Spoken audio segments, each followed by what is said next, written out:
Hey, full house. Thank you so much. Thank you so much for coming. So just a little bit of housekeeping. First, you've got a mobile phone. You've forgotten to turn it off, like I forgot to turn mine off. Now's the time to do it. Not that I think we actually have any signal here. We will have plenty of time for questions at the end, and after that, Terry will also be doing a book signing, and that will be, there are books for sale on the other side of this partition behind us, and the book signing is in Harry's Bar, which is down at the end of the hotel. So if you want a book signed, please buy one there and take it to Terry, and he'll do that. So, I'm Richard Walker, I'm just a compere, and I have been given the sort of least necessary job in the world, which is to introduce Terry Waite, a man who is recognised not only in every single high street in the country, but actually all over the world. He's here thanks to the support of two very important people. Kingstreet Wealth has supported this particular session, and Seaport Freight Services support the entire festival, and so we're very grateful to them. They are paying for our pleasure. Terry, I'm going to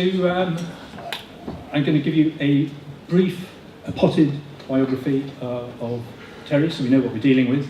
And then I'm going to ask him to talk, and I'll ask him a few questions before you ask him a few questions. Terry started life in the Grenadier Guards. Grenadier Guards didn't suit, so he immediately found himself in a different army, the Church Army, where I read that he pioneered psychological training to engage the laity. It sounds a little bit terrifying, really. Maybe we'll hear about that. His next job was as an advisor to the Archbishop of Uganda. His timing was immaculate because he hadn't been there very long when the country was taken over by Idi Amin, and he had some experiences as a result of that. He worked in Rome. In 1972, I believe you went to Rome and you worked for the Medical Mission Sisters in the Roman Catholic Church. So we never say that Terry casts his net narrowly. He became diplomatic advisor to Robert Runcie, the Archbishop of Canterbury. And in that role, he travelled just about everywhere in the world. And his specialism was negotiating the release of hostages. And he did it very successfully in Iran, in Lebanon. And in January 1987, the people he was negotiating with took him hostage. He spent nearly 5 years in captivity, more than 4 of them in solitary confinement. I read that much of that time he spent chained to a radiator. Since his release, he's become a Fellow of Trinity Hall, Cambridge. He's chaired charities, he's written 2 books on his hostage years. He wrote a book on his time with Archbishop Robert Runcie, and he also recently returned to Lebanon to meet with his former captors. And he has just published a comic novel. We'll talk about the novel, but before we do that, there's terrible news in the newspapers today about the horrible attacks in Tunisia. And I think it's particularly terrible because, of course, Tunisia was the cradle of the Arab Spring. Tunisia is where a sort of huge new wave of hope for a better life in the Middle East started. Terry's been involved with the Middle East, as we all know, for years and years and years. And I think you have some thoughts on that. Thank you very much. Thank you, Richard. Can you hear me without the microphone? Yes. Can you hear me at the back? No. No? Then move to the front. There's a seat here. There is a seat, actually, if you want it. Just one spare one. Here. If anybody would like this seat, is it free? Just free, okay. Well, let me begin by I'm going to speak about serious subjects, but let me begin by just telling you a story that's not totally true. It's the only one, I think, that's not totally true. When I came out of captivity, the Archbishop of Canterbury said, "Good to see you," he said. "I've been praying for you for 5 years." I said, "That's very nice of you." He said, "Yes, but you came back." Well, I'm back in this part of the world, in Felixstowe, and it's good to be here. It is, as Richard said, distressing news this morning. And I just want to spend just a few minutes looking at this event. An event, of course, that is impossible to laugh at. It's not funny in any way. It's very, very serious. But what lies behind all this? Let me tell you, again, this is a true story. In captivity, when I was there, John McCarthy and Brian Keenan were kept together. And during their time, the food became very bad. They complained, and nothing happened. And then after 6 months or so, the head man came to see them, and he said, "Well, what is it you're getting?" And they told him. And he said, "Oh, that's wrong." He wasn't without honour, totally. He looked into the matter, and of course the boy, the guard, who'd been given money to buy food, had practiced the old trick. He'd pocketed half and spent the other half on food. So they took that guard outside and they shot him. Because they said, if you will cheat us on small matters like that, someone only has to come along with a large bribe and you give the whole organisation away. Well, now, there's a lot in that story. A young man, a young Muslim man, who is frustrated perhaps by what he reads about the difficult situation Muslims are facing in many parts of the world, not least in the Middle East. Someone was telling me this morning at breakfast of a visit they made to Bethlehem, to the occupied territories, where they're not exclusively Islamic, but there's a Christian community rapidly diminishing, and a large Islamic community that are suffering terribly. And there's no doubt about that. They are, in fact, in a very difficult situation. That doesn't mean to say there are not good people on the Israeli side. There are. But there is a system there in operation which is grossly unfair and grossly wrong. So they see that, and they see other situations around the world. Then comes along a charismatic leader, and he persuades them that the way to achieve greater justice, and bring the West to its senses, is to engage in terrorist activity. And so what we have now around the world, not necessarily a highly organized organization, ISIS is organized back in its own territory, but we have little franchise groups occurring here, there and everywhere. So as someone said on the radio this morning, you know, no one can be sanguine. It can happen anywhere. It can happen in this country, it can happen in New Zealand, it can happen as it's happened in Tunisia. Because it's a tactic. And you have to look behind these things and say, these events, as well as hostage taking, they are symptomatic of deeper disorders. And again, just let me go back a little bit in history. I am not saying for one moment that our invasion of Iraq was the sole cause of these problems. But I will say it was a contributing factor. And I say that for the following reason. Bush and Blair together led the invasion of Iraq to overthrow someone who was, frankly, a brutal dictator. There's no doubt about it. He held people down by force, and he was overthrown. Now, at the time, many diplomats who'd got experience in the Middle East. The 18 of them, retired now, so they were free to speak, wrote a letter to the Times saying extreme caution required here.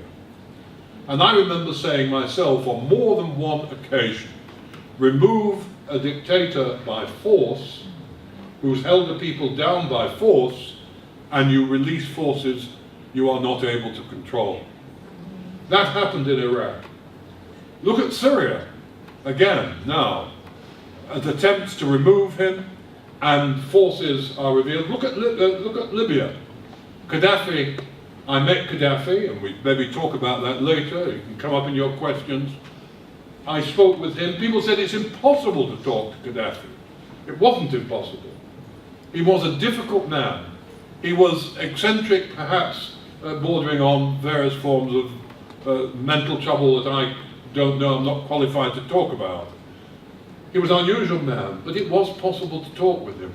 Yes, he exercised strong, brutal methods, but the number of people now who've died, civilians who've died in Iraq, is incomparable to the number who died under Saddam. And the number of people who, the distressing state that now we see Libya is in, when you've got now ISIS virtually on the banks of the Mediterranean, it's a very, very distressing situation. Now, you could argue that what has happened as a result of that invasion, forces were released, hundreds, thousands of innocent civilians have been killed in the process, have died in the process, and it set off a whole chain reaction around the Middle East. Mark my words, I am not saying it is the only factor. I'm saying it is a factor in a complex mix. And how do we get out of that? How do we deal with that? Eventually, I mean, I have been working, Richard, I founded an organisation called Hostage UK. Hostage UK, we give support to hostage families. And we've been working very closely with the families of those Americans and the British who've been beheaded. Horrible, absolutely horrible. And we've been working with them. We know that situation intimately. These young men who come forward and commit these terrible acts, only a couple of days ago, 5 men were put in a cage and drowned, and they were filmed as they were drowning. I mean, that sort of behaviour, I mean, goes against anything that is truly Islamic, goes against any decent principle at all. It's done by young men who are clearly psychopathic, and every organisation, every terrorist organisation has within it a proportion of people who have psychopathic disorder. And they're put forward, or push themselves forward, in order to present a brave front, a ruthless front, to say we will stop at nothing. And if you oppose us, your end will be disastrous. That happens. We see it. And somehow, though, behind the scenes, the problem will be resolved not through warfare. It may be now that the situation has got so serious that some form of armed conflict is going to be required, even just to restrain people. But having said that, it will be resolved in the long run by talking. And you say, can you talk to ISIS? Well, it's clear from what I understand and what I know, that behind the scenes, there are people in ISIS who are not totally in support of some of the brutal acts that I've just been mentioning. We know that. And there will be talking already taking place. And if you look back in history, you look back to Mau Mau days, you look back to the troubles in Ireland, eventually they were resolved through talking, through building a relationship of trust, and through talking. That's what will have to happen in this case. But before we get to that point, there's going to be a lot more bloodshed and a lot more disturbance around the world, because you can't suddenly stop this forward movement, this aggressive movement. You can't suddenly stop it. And as I say, I think for my sympathy, certainly goes out to the people who suffered so terribly in Tunisia, dreadfully. And, my sympathy goes out to, I had to watch the video for professional reasons, because I'm working with this situation, the video of the man being burned alive in a cage, burned alive by ISIS, just dreadful. But then, of course, that immediately impinges on us, and we say, that is terrible, it truly is terrible, dreadful to watch. What we do not see, of course, are the innocent civilians, women, children, men, who are burned alive as a result of a bombing attack. We don't see that. And yet there have been hundreds of them. Hundreds of them. The whole situation is dreadful. And somehow we have to get to the root. I've always said about hostage taking, Richard, that it's symptomatic of deeper disorders. And in foreign policy, what we have to do in our foreign policy is get to those deeper disorders and somehow tackle them. Sorry, that's a long spleen, but it's an introduction. Well, it does often seem, doesn't it, that the situation we're in is that there is no point of contact. It seems, how do you move forward? How do you make contact with people where there is no point of contact? But you've done this yourself. You've been in the business of negotiating the release of hostages, and again in captivity, you must have learned some lessons about how to break through that barrier. Because at the moment, if we're talking about what is happening in ISIS territory, there does seem to be a barrier. It seems almost inexplicable. How do you break through? How do you break through with people where there seems to be no common ground? Well, if I can go back to, first of all, my main negotiating experience at that level began with General Amin in Uganda, a brutal dictator, when many of my colleagues were taken, thrown into prison, and a number murdered. I had to negotiate with him. And I was able to get contact with him. And there are basically, you can't give a precise formula for this, but you can say there are roughly the following steps. First of all, in all my hostage negotiations, the first step was to make personal contact with the person who is organising the whole event, and actually face-to-face contact with them. Now that is dangerous, because you're dealing with people who are highly volatile. People said it will not be possible. Well, I'll give you one very quick snapshot of how that was done, as you asked the question. In Beirut, where eventually I was captured, I can explain that in a minute, in Beirut, when John McCarthy, Brian Keenan, Terry Anderson, all the others were taken hostage, nobody knew who had taken them precisely. If John was taken, somebody would say, Islamic Jihad for the liberation of Palestine. If another hostage was taken, another name was given. So you say, who is it doing this? Is it one group using different names to confuse? Or are there several groups taking hostages and doing what often takes place, selling them on to somebody else? Nobody knew. The Foreign Office didn't know. The State Department didn't know. I went to the State Department in America. I met with the Vice President of America, with our Foreign Office. They didn't know. They knew it was generally the group in Lebanon, but no generally Hezbollah, but no specific identity. And so what did I do? I made a lot of public statements through television, World Service, local agencies, saying I was willing to go out and meet face-to-face with the captors of the hostages to discuss the situation and to talk about it and see if we could find a resolution. Well now, I made so many of those appearances that eventually I was accused of grandstanding. But in fact, it was a definite strategy. Now, in all these situations, you depend also a little bit on luck. Luck does enter into these situations. One day, Myron Belkind, who was the AP Associated Press bureau chief in London, came to see me, and he handed me, in Lambeth Palace, he handed me a bit of paper.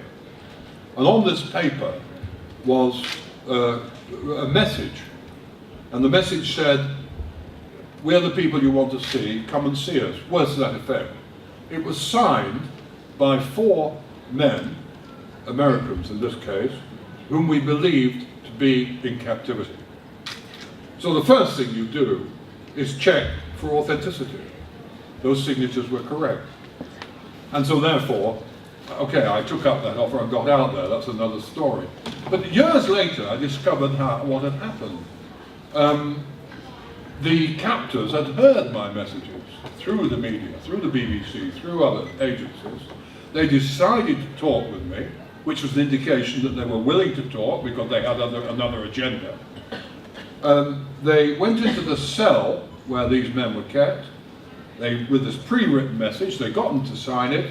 They took the message, wrapped it round a stone, got into a car, drove across Beirut, threw the stone into the doorway of AP. AP picked it up, relayed it to London, and it came to me. And that was my first contact. That's how. So all I'm saying is every situation is different. With Gaddafi, I got to Gaddafi through Julius Nyerere. Julius Nyerere was at the time president of the old African, what do you call it? The Union of African States. OAU, Organisation of African Unity, OAU. He was president of that, and I phoned him up one day and said, "Can I come and see you?" I saw him in Tanzania. I asked him to get to see Gaddafi, if he would open the way for me.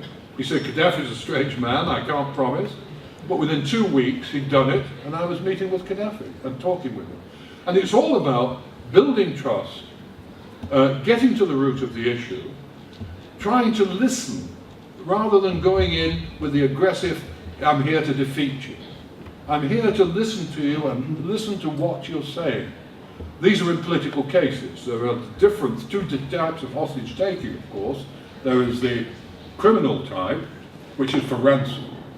There's the political type, which is for the achievement of a certain political goal. And I'm speaking about political taking now. So if you can listen, and then if you can find a way of unraveling, which is very often the case, at least you can begin to make progress. The thing is, we are so quick to deploy arms in so many situations. I'm not a pacifist, I wish I could be, and I lean that way. I do believe in certain situations the use of armed force is required, but I don't think it should be applied until every other situation has been fully exploited. And I think sometimes our politicians, working as they do to a 5-year term for re-election, are so anxious to quick and say, right, we'll show them, that diplomacy isn't given a chance. And consequently it goes from worse to worse until eventually, as was the case with the IRA, as was the case with the Mau Mau, as will be the case now, eventually talks have to take place and the situation has to be resolved that way.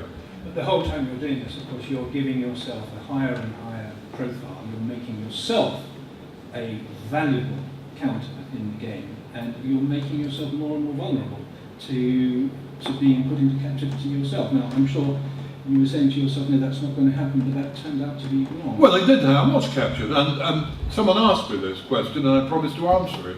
I said, hold it on, I'll answer it in the general session.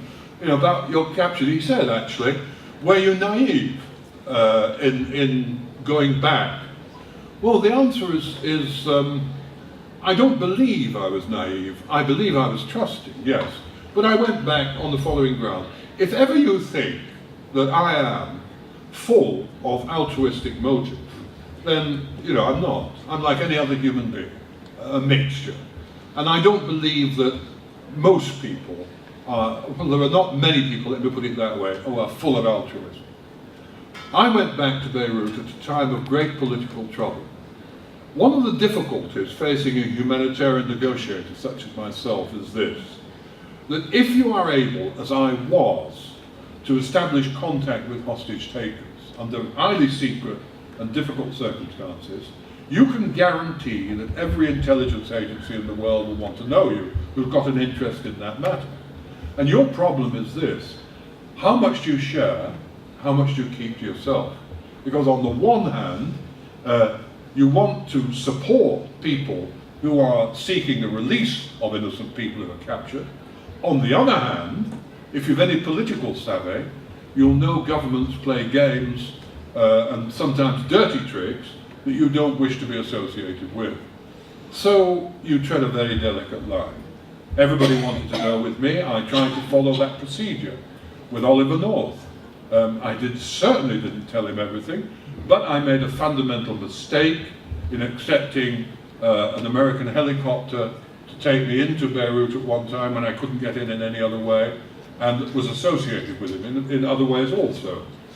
And so, really, what happened in that situation was a time when there was a big political collapse known as Iran-Contra.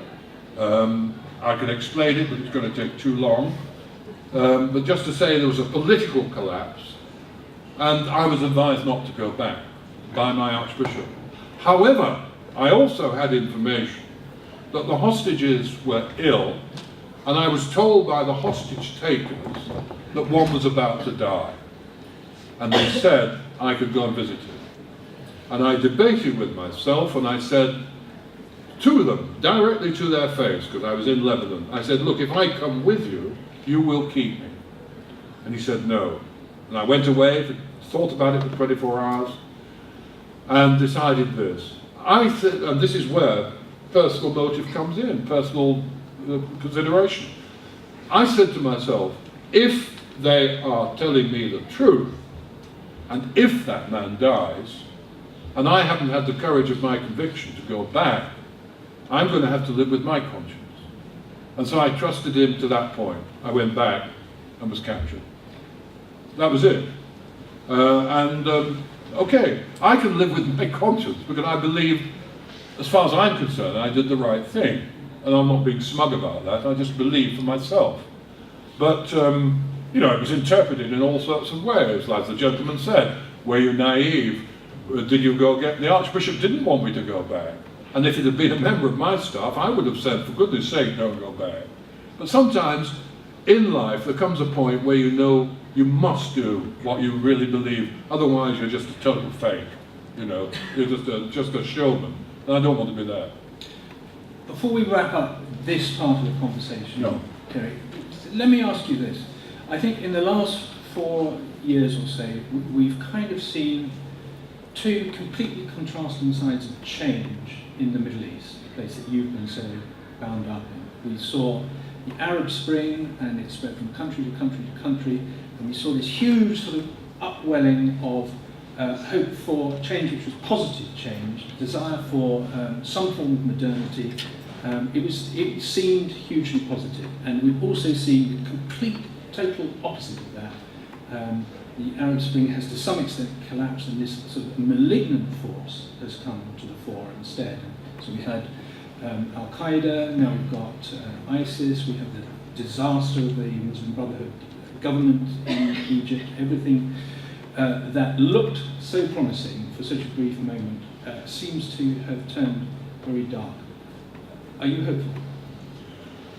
In the immediate future, no. I think it's going to be difficult in the immediate future. In the long term, yes. But what will happen, what has happened, of course, is that it set off the Arab Spring, it set off a number of hairs running. For instance, if we go and look at the Arab Spring in relationship to Syria, I do not believe that we were right in our foreign policy to take sides in that. I think we should have taken a negotiating role. And I think we were wrong because anybody with any sense would have known that the Arab Spring was going to be infiltrated quickly by Al-Qaeda, they were going to exploit that situation, and we were going to have an even greater mess.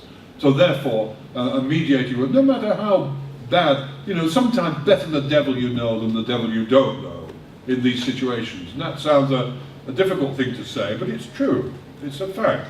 Better, you know, Saddam than the carnage that has resulted. That Saddam won't last forever. When you think about it also, it's taken us in this country how many years to get a reasonable, not a perfect by any means, but a reasonable form of democracy. It's only a few hundred years since, in the name of religion, we were disemboweling people and we were cutting the heads off people. And we just got to think about that we were doing that in this country.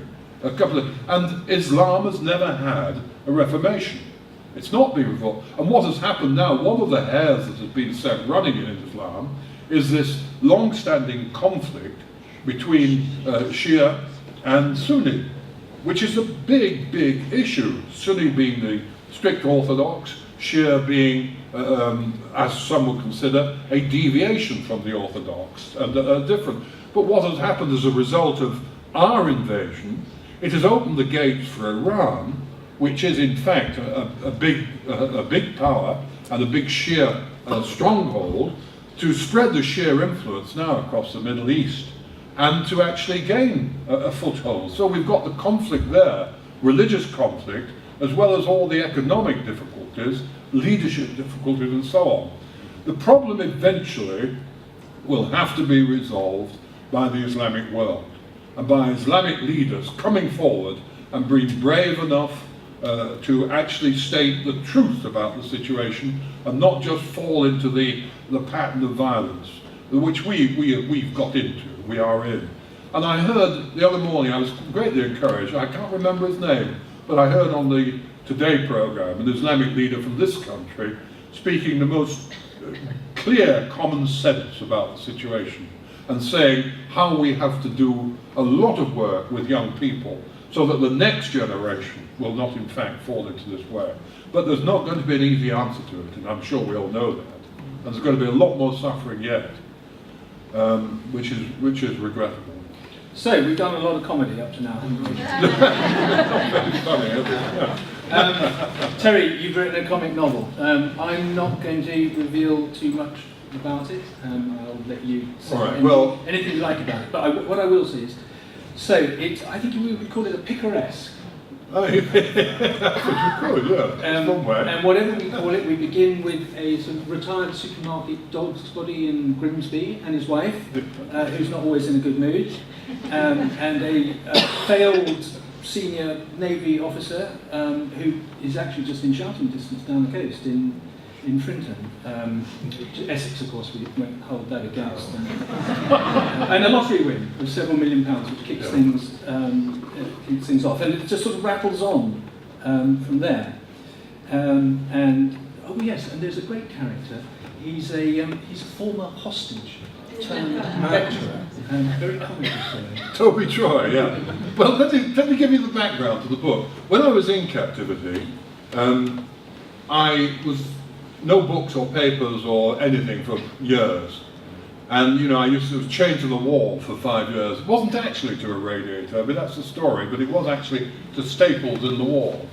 And, you know, you see your skin go white because there's no natural light. You lose muscle tone because you've no exercise. And I began to think I was getting old before my time. And I saw my beard go long and white, you know, it really looked pretty grim. Although I had no mirror, I could see the beard as it was growing. And one of the ways in which you deal with that is you realize that somehow you have to keep a lively inner life, inner imagination. Now, I've been doing recently a number of conferences on the brain, believe it or not, in universities, with people like Colin Blakemore, who is a brain specialist. He specializes in that area of study, neuroscientist. And one of these conferences, we were talking about this experience, and I said, yes, I used to, because I had no one to speak with, no one to talk to for years, I used to create pictures in my mind. I used to create imaginary characters and speak with them. And Colin turned to me and he said, you know, if a patient came to me and said that, I would say they were crazy. I said, yes, that's right. But you see, people with mental illness often have difficulty in communicating with other individuals. And I had no one to talk to, so I create my pictures. So I developed, in captivity, creative imagination. And this is a product of that. And it is creative imagination, really. And it's based on the fact that for over 30 years, I have lectured once or twice a year on cruise ships. And you meet all sorts of cruise ships, all sorts of types. And I was once on a cruise ship with a cruise director who ran the ship like his domain. And he had language classes. And no one wanted to go to these language classes, but he always put them on at a prime time, 11 in the morning. And I was with Michael Burke, the newsreader, he and I were doing. And he put Michael and I on at 3 in the afternoon, you know, when everybody was asleep. And it really, really irritated me. So I thought, well, yeah, why not write about these characters you come across on the ship? Can I read you a bit? Read you a bit, yeah, I'll read it quickly. Often on ships they have themed dinners. Themed dinners. And this is the golden handshake. So Mr. Tucker, who is the chef, you'd be surprised to hear, Mr. Tucker organises a themed dinner called the Golden Dinner. And a great character, one of my favourite characters in the book, the Doctor, is hosting a table for Albert and Alice, who are the people taking the cruise, and Mr. and Mrs. Potts, who are their next door neighbours, and they have balcony suites, because they have a balcony suite, they show a little bit of the rest. Hello, hello, hello, shipmates, he cried. This is the Doctor. Alice is wearing a large flowered dress. Just back from the Chelsea Flower Show, are we? He laughed heartily at his own joke and sat down. All hail and hearty, I take it, he continued, as he gazed at the dour features of Thomas Potts. Cheer up, old chap. Death can't be far away. Mrs. Potts gazed at him in horror, but quickly regained her composure and managed a sickly smile. Now, he said, as he picked up the menu, especially embossed in gold, what harm is old Tucker going to do to us tonight? He perused the menu. I say, it's a good night for those who like pig food. I see we're starting with sweet corn. He paused. Porker again, he continued as he noticed golden glazed ham. Yum yum, pig's bum, as we used to say at school. I guess the security officer is taking no chances, making doubly sure no Islamic Johnish slip in for a quick kebab, eh? Alice thought it prudent to try and change the subject, but for the life of her couldn't think what to say. She was rescued by Mrs. Potts, who attempted to make polite conversation. Doctor, she began, have you been at sea long? Dr. Hackett took a gulp of champagne that he had arrived with and held up the flute for a refill. I've been at sea most of my life, Mrs. Potts, totally at sea. He returned his attention to the menu. I say, golden syrup, he exclaimed. Out of the strong came forth sweetness and all that. And golden shred marmalade pudding. You can tell old Mike Tucker never went to boarding school. If he had, he would never serve this stuff. Come on, drink up. It'll soon be time for the corn. He placed his glass on the table and began to sing. Fair wave the golden corn in Canaan's pleasant land. Lovely hymn, that. Brings tears to the eyes. Both Albert Hardcastle and Thomas Potts remained silent. The speed at which the Doctor conducted the conversation was too much for them. Fortunately, there was no need for further exchange. For that moment, a side door opened, revealing Mike Tucker and his team, all wearing tall golden chef's headgear and bearing golden salvers. They marched into the room as Giovanni struck up the theme from Goldfinger on his accordion. The team member made his way to the table and planted a salve on it. When Mike shouted across the room, "Open sesame!" the cover was smartly removed, revealing a stack of corn on the cob. Come on, said the Doctor, tuck in. No FHB, family hold back at this table. The two flowered ladies politely declined the first course, both saying that they were saving themselves for later. Quite right, said the Doctor as he jabbed the corn with a platter skewer. I bet your husbands can't wait. The ladies ignored the saucy remark, and Albert made a face. He'd never eaten sweet corn before and wasn't quite sure how to tackle it. He tried cutting it with his knife and fork, with the corn kept slithering around his plate, and was too tough to cut through.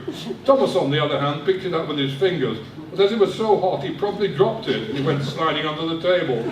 Thomas thought this was how the Doctor was eating his, but he failed to notice that the two skewers inserted into each end of the other man's portion. He decided enough was enough, and it was left to the Doctor to take what he wished. Pretty good considering, he said, as he wiped butter from around his mouth with his napkin. I can now understand why porkers look so contented. Stay around long enough, old boy, he turned and addressed Thomas, and the secrets of the universe will be revealed, mark my words.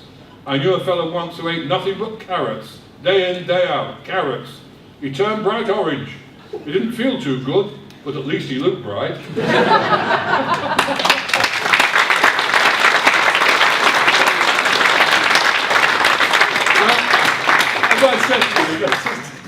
I said it's important, you know, not to allow the events of what we're facing, some of the terrible things I've been saying, to allow us to rob us of our humour. We should still be able to laugh. And as I said to you earlier, Richard, much of what goes under the heading of modern humour doesn't make me laugh, so I thought, have a go yourself, see what you can do. Let's take some questions. Yeah, good idea. We've got just over 15 minutes, time for some questions, but they will have to be almost at the top of your voice because we've got no mic to go around the room. So who would like to ask? Right at the front. Very quick one. Had you read Papillon, the book, before you went into captivity, and drawn anything out of that in terms of ways to survive? Just tell us what's in Papillon. Papillon was locked up in solitary confinement in a French penal colony Devil's off the Island. south coast of America. Yeah. Or South America. Yeah. Did you hear at the back? Papillon, had I read Papillon before I went into captivity, and did it help? Worse than effect. Yeah. I've been to Devil's Island, I've been to the place. In actual fact, Papillon was a bit of a romancer. He wasn't actually kept on the main. It's very questionable whether he actually escaped from that island. He was probably moved to the mainland and escaped from the mainland. However, it's a good story. And the answer is I read it, and the answer is it was totally useless.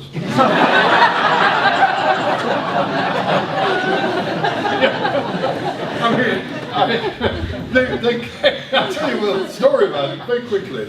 You know, they came into my cell, and I'd asked for books, and they wouldn't bring me books. But one day, a guard came in with a book. He didn't know what he'd bought me because he couldn't read English. And when he put the book down by my side, and I picked it up and looked at it, he brought me Great Escapes.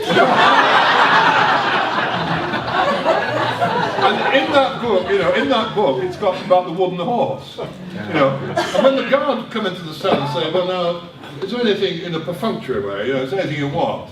I'd say, a wooden horse would be very nice. I never understood.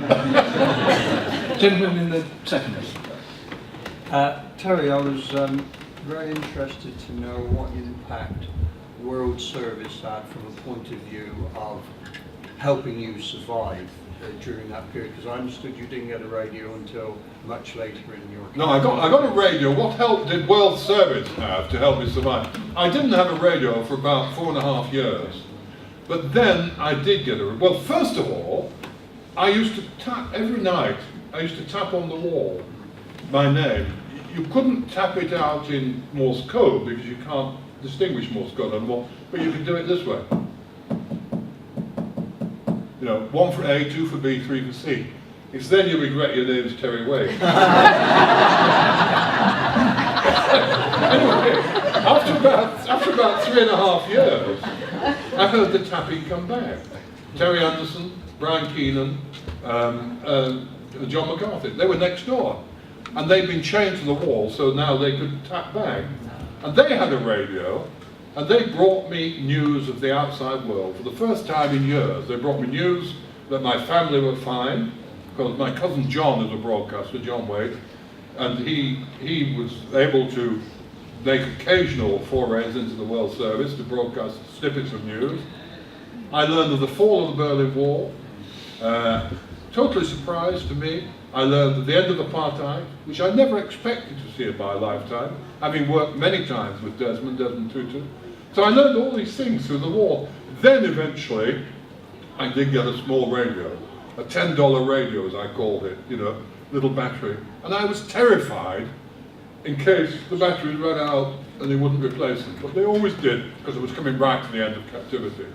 And it was an absolute godsend.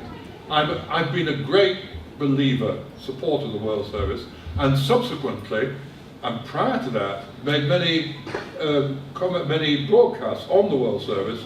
And Alan Johnson, who was captured, remember Alan, journalist? Yeah. Alan when he came out, said, "I'm so grateful to you because I got your messages that you were sending out on the World Service." He actually got them, and they gave him a bit of a moral boost, as I received a moral boost also. So I think there's a lot of other things I could say about the World Service. I just think it's been excellent as far as I'm concerned. A question almost at the back. I'm just wondering, the value, how do you see the value of writings today, books, newspaper reports, etc., actual writing, how can that help solve the situation, explain to people what is actually happening between religion and politics, etc., etc., because someone's actually sit down and write. The writings can help, books, etc. Well, I think explanations will help.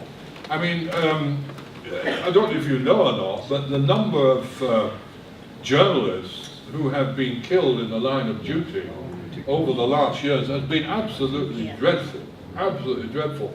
And I do give them support, because if they were not there on the ground actually accurately reporting, we'd be much the worse off. There's no doubt about that.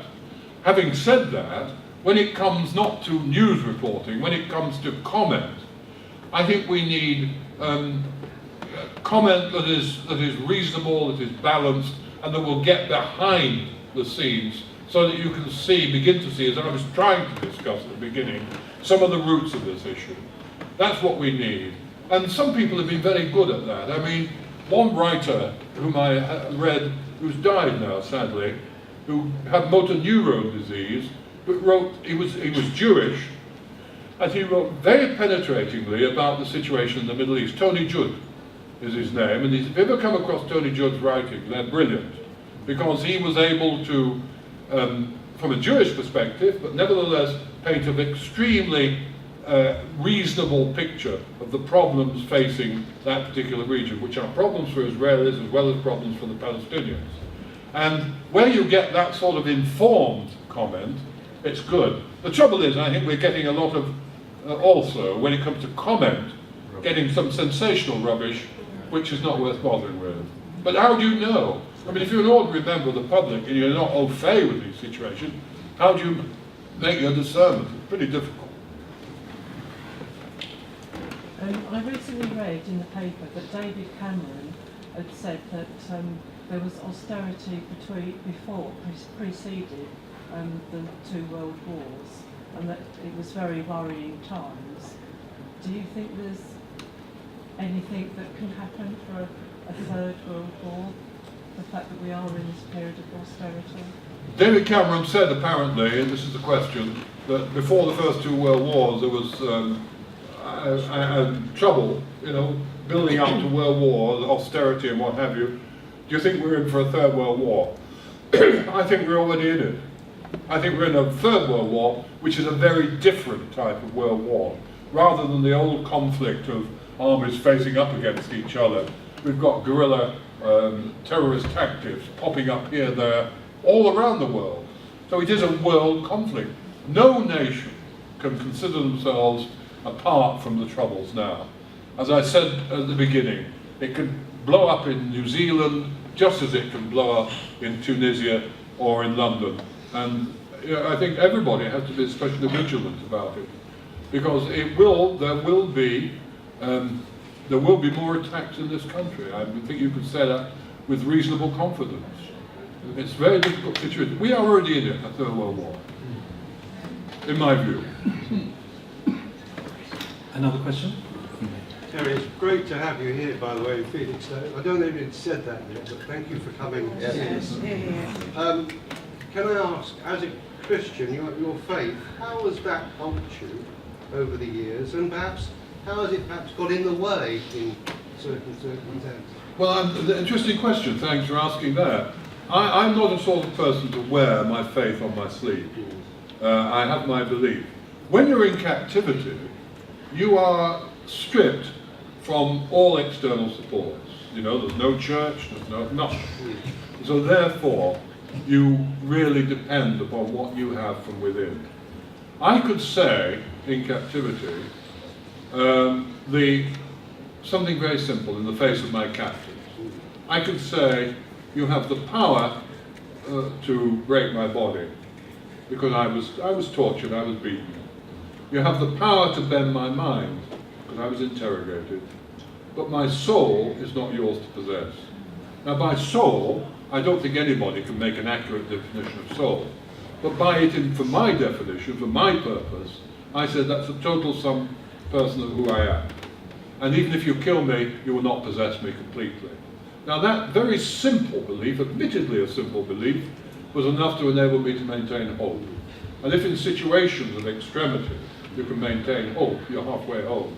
Just 2 days ago, I've been a patron of the hospice movement for years, and I was speaking at St Christopher's Hospice in London for the original hospice in the world, founded by an old friend of mine, Cicely Saunders, who's now dead. And I said there, you know, to people, we're all terminal cases, you know, all of us, everybody in this room is a terminal case. None of us know how long we're going to live. The great secret, live now. Live for today. Doesn't mean to say you don't plan for tomorrow. Live for now.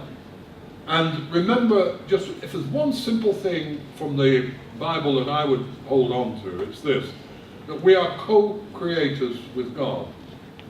We have within us the capacity to create, the capacity to destroy. And we see both in operation in the world. Let's try and turn our attention to working creatively now. Because this very meeting, this time as we're meeting now, this is our life. You know, not tomorrow, this is now. And so part of the secret in captivity of living reasonably successfully with all sorts of handicaps, live in the moment, develop what abilities you've got there, and try and make that creative. And I never got into the position of pleading with God to get me out of that. I wouldn't use my own words. I was always glad I relied on the old language of the Book of Common Prayer. You know, lighten our darkness, we beseech thee, O Lord, and by thy great mercy defend us from all the perils and dangers of this night. A prayer that has meaning when you're in the darkness. It has harmony and rhythm and poetry. And one of the things you're trying to do in captivity is maintain inner harmony. And in my view, good language, like good music, has the capacity to breathe harmony into the soul. And so religion at its best can enable that inner harmony to take place. And hopefully, if it takes place, you know, if you're going to be a peacemaker, make peace with yourself. And then you're probably in a position to be able to affect it elsewhere. You know, Terry, it's something that I've often wondered about. You speak of the ways in which you deal with the pressures of captivity. Is it actually, in your experience, was it harder to deal with captivity or harder to deal with being released? It was harder, it was differently hard coming out. In those years of captivity, one of the reasons I was interrogated, and actually went through a mock execution. So in talking with the families of those people who've been executed recently, I can understand something of what it is. Having been through that, and having convinced my captors that I was, in fact, a humanitarian and not an agent of government, they let me live. I'd have died otherwise. Everybody who was captured along with me who was associated with government or military died. So I got out of that and I was able to convince them, because they did accept the truth. But when I came out, I had to face all those accusations again. You know, there was a panorama program made with accusing me of arms dealing. Well, for goodness sake, you know. And I thought, oh dear. It really upset me, because I thought, you've spent 5 years convincing these extremists, and now you come back and you've got to start all over again. So the advice was, forget it. Don't even look at it. It'll go away, because the truth will out. And it's gone away, it went away. But that was, in actual fact, it was harder in some ways to face that, because it was a double attack on one's integrity. Now I don't say, let me be clear, I'm not saying I'm goody-goody, I'm not saying I'm completely full of integrity in every situation, but in that one I can be absolutely clear. There is absolutely no equivocation on that one. We're trying to take just one more question. It's right at the back. Have you ever been encouraged to stand for Parliament, or do you feel you're better off actually making the comments in the House? Yeah, I've ever been. Yes, I was. Before Martin Bell took up the seat in Tatton, the Tatton constituency, which is my home area, Cheshire, they asked me to stand, and I said no, so it went to Martin. And then when Martin retired, because he said no, I won't go for a second term. Remember, he made a promise. He asked me again, would I go? And I said no. And the reason is, to be quite honest, I don't fit easily into any one political party. That's one thing. And secondly, I mean, since I came out, I decided that I would I'd give up a salaried occupation. I haven't had a salary for over 20 years. That I would give my time to working with hostages, prisoners, the homeless, and overseas development with young people, starting some of the projects to give next generation a chance. I wouldn't take any money from that, and I'd subsidise myself by writing and lecturing. And I've done that. I wouldn't have had the courage to do that had I not been through captivity. And I thought, probably, and this is, who knows, but probably I'm better deployed doing that than arguing the toss about which political party is right and which is wrong. I didn't want to do it. I didn't want to waste my time doing that. So, that's a straightforward answer. Terry, it's been an absolute pleasure and a privilege to have you here with us in Felixstowe. Thank you very much.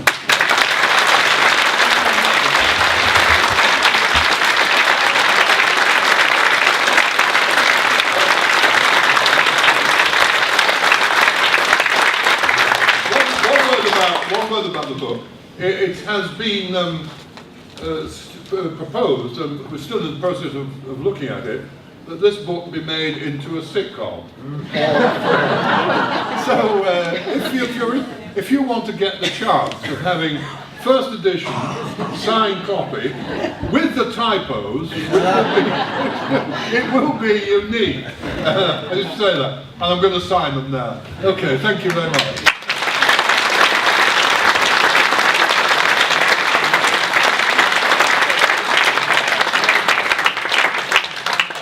So as I said, those books, including all of the typos, thank you, Authentic World, are on the other side of this partition. Terry and I are going to race around to Harry's Bar, where you're... Is that where we are? Am I in Harry's Bar? You are Harry's Bar. Right. Does that suit you? Yep, let's go. Good. Yeah. Where signing will take place. Thank you very much. Sir.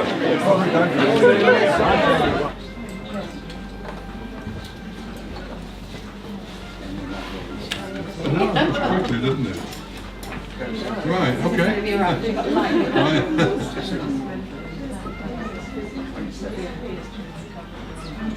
Okay. I'll take another just in case. He often closes his eyes, don't you, Terry? There we are. Okay. Yes. I know you this afternoon. Yes. Oh, really? Oh, you better get moving, yeah. So do I. I used to live there. Yes. What are you doing? A holiday?